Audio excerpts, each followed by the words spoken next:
ஓரியூரின் ஒளி விளக்கு செந்நீர் காவியம் படைத்த செம்மண் புனிதர்,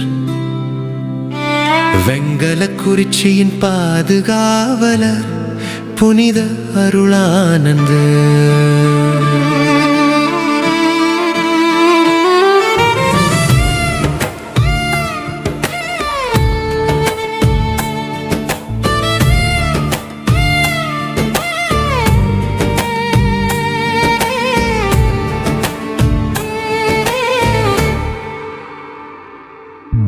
போர்த்துகல் நாட்டில் பிறந்து இயேசு சபையில் சேர்ந்து மறைபணிக்கு அர்ப்பணித்து அருளானந்தராக அறியப்பட்டு தடிய தேவனுக்கு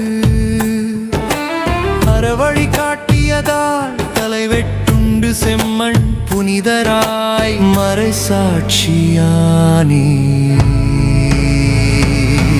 அருள் பொங்கிடவும் ஆனந்தம் கண்டிடவும் மண்ணுக்கும் மக்களுக்கும் உறவாய் உயிராய் உச்சமாய் திகழ்பவர் எம் பாதுகாவலர் புனித அருளானந்தர். புனிதர் போல் இறை நம்பிக்கையில் வேரூன்றுவோம், சோதனையை மன உறுதியுடன் தாங்குவோம். புனித அருளானந்தரே, எங்களுக்காக வேண்டிக் கொள்ளும்.